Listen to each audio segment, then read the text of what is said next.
नमस्कार दोस्तों, कैसे आप सभी। उम्मीद करते हैं कि अच्छे होइएगा। एक बार फिर से आपके अपने यूट्यूब चैनल साइंस एक्सटेंड में स्वागत है। पिछले वीडियो में हम लोग यूनिट एंड डायमेंशन के सभी प्रश्नों का डिस्कशन किए थे। इस वीडियो में हम लोग वेक्टर एंड स्केलर के सभी प्रश्नों का डिस्कशन करने वाले हैं। तो चलिए शुरू करते हैं।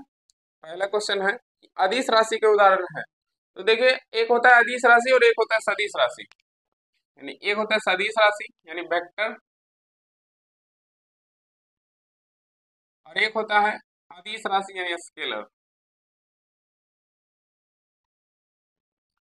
सदिश राशि की बात करें तो जिसमें दिशा और परिमाण दोनों होगा, यानी दिशा के साथ साथ परिमाण होगा तो सदिश राशि होगा।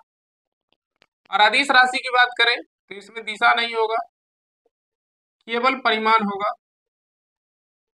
यानी जिसमें दिशा और परिमाण दोनों होगा सदिश राशि, और जिसमें केवल परिमाण होगा दिशा नहीं होगा तो अदिश राशि। अब इसके एग्जाम्पल की बात करते हैं। इसमें आता है विस्थापन, सदिश राशि है। वेग, सदिश राशि है। त्वरण, सदिश राशि है। बल, सदिश है। संवेग भी सदिश है। आवेग भी सदिश है। विद्युतीय क्षेत्र भी सदिश है। चुंबकीय क्षेत्र भी सदिश है। चुंबकीय क्षेत्र। इसकी बात करें इसमें आता है लंबाई,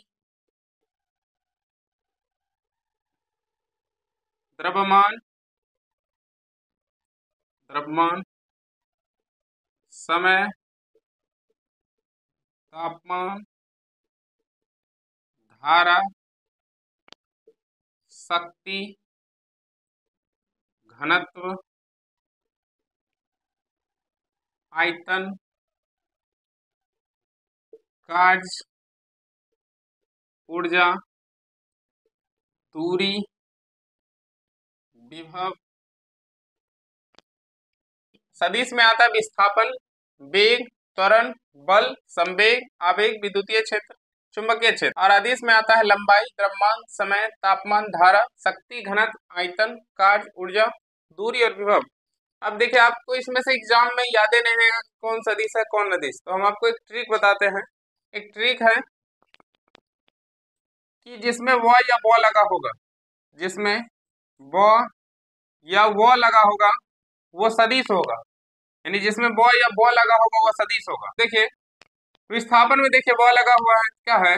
सदिश। वेग में ब लगा हुआ है, त्वरण में ब लगा हुआ है, बल में भी ब लगा हुआ है, संवेग में ब लगा हुआ है, आवेग में भी ब लगा हुआ है, विद्युतीय क्षेत्र में भी देखिए ब लगा हुआ है, चुंबकीय क्षेत्र में भी ब लगा हुआ है। यानी जिसमें ब या ब लगा होगा सदिश होगा। लेकिन एक दो एक्सेप्शन एग्जाम्पल को छोड़ करके, जैसे देखिए लंबाई, लंबाई में ब लगा हुआ है लेकिन है अदिश राशि। उसके बाद देखिए घनत्व, घनत्व में भी ब लगा हुआ है लेकिन क्या है? अदिश राशि। इसके बाद देखिए विभव। एक दो एक्सेप्शन एग्जाम्पल को छोड़ करके आपका सारा एग्जाम्पल इससे छट जाएगा। यानी जिसमें ब या ब लगा होगा क्या होगा? सदिश। और जिसमें ये नहीं लगा होगा क्या होगा? अदिश। जैसे देखिए समय में लगा हुआ है वो या वो, क्या है? अदिश राशि। तापमान में लगा हुआ है, नहीं लगा हुआ है। धारा में लगा हुआ है, नहीं। शक्ति में भी नहीं लगा हुआ है। आयतन में भी कहीं नहीं लगा हुआ है। कार्य में भी नहीं है। ऊर्जा में भी नहीं है। दूरी में भी नहीं है। अब देखिए द्रव्यमान में आधा ब लगा हुआ है, पूरा ब या ब लगा होना चाहिए, आधा गो नहीं। अब क्वेश्चन है कि अदिश राशि के उदाहरण है। तो आपके सामने इसमें दिख रहा है अदिश राशि के उदाहरण है कौन कौन है। अब देखिए ऑप्शन में दिया हुआ बल। बल की बात करें तो बल देखिए क्या है? सदिश राशि। त्वरण, त्वरण की बात करें तो देखिए त्वरण क्या है? सदिश है। तापमान, तापमान की बात करें तो तापमान क्या है? अदिश राशि। यानी इसका आंसर क्या होगा?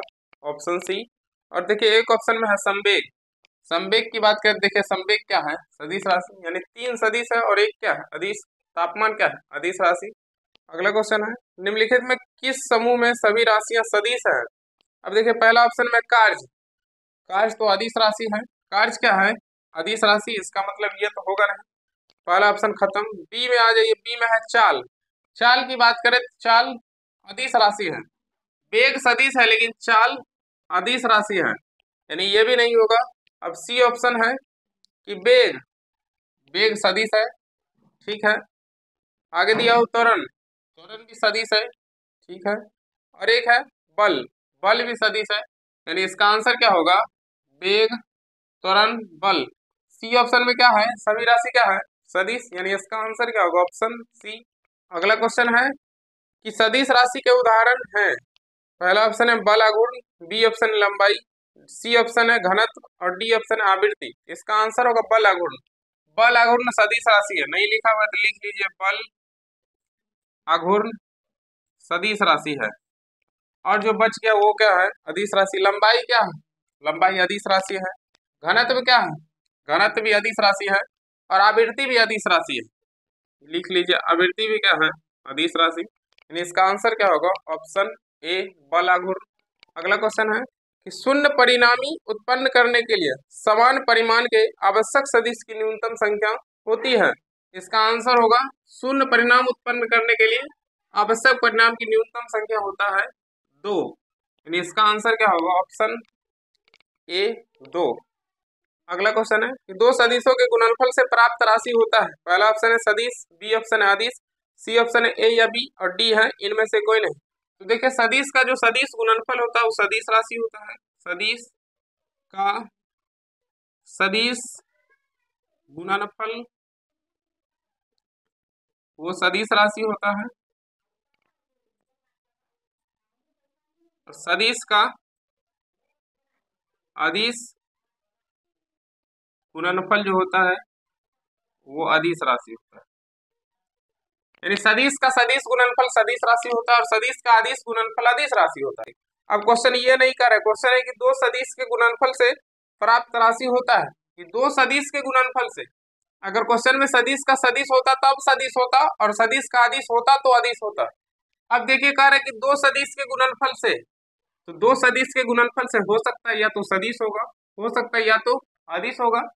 यानी इस दोनों को यहाँ से गायब कर दिया है, तो हो सकता है अगर सदिश होगा तो सदिश होता, या तो अदिश होता तो क्या होता, अदिश। यानी इसका आंसर क्या होगा, सदिश या तो सदिश या क्या होगा, अदिश।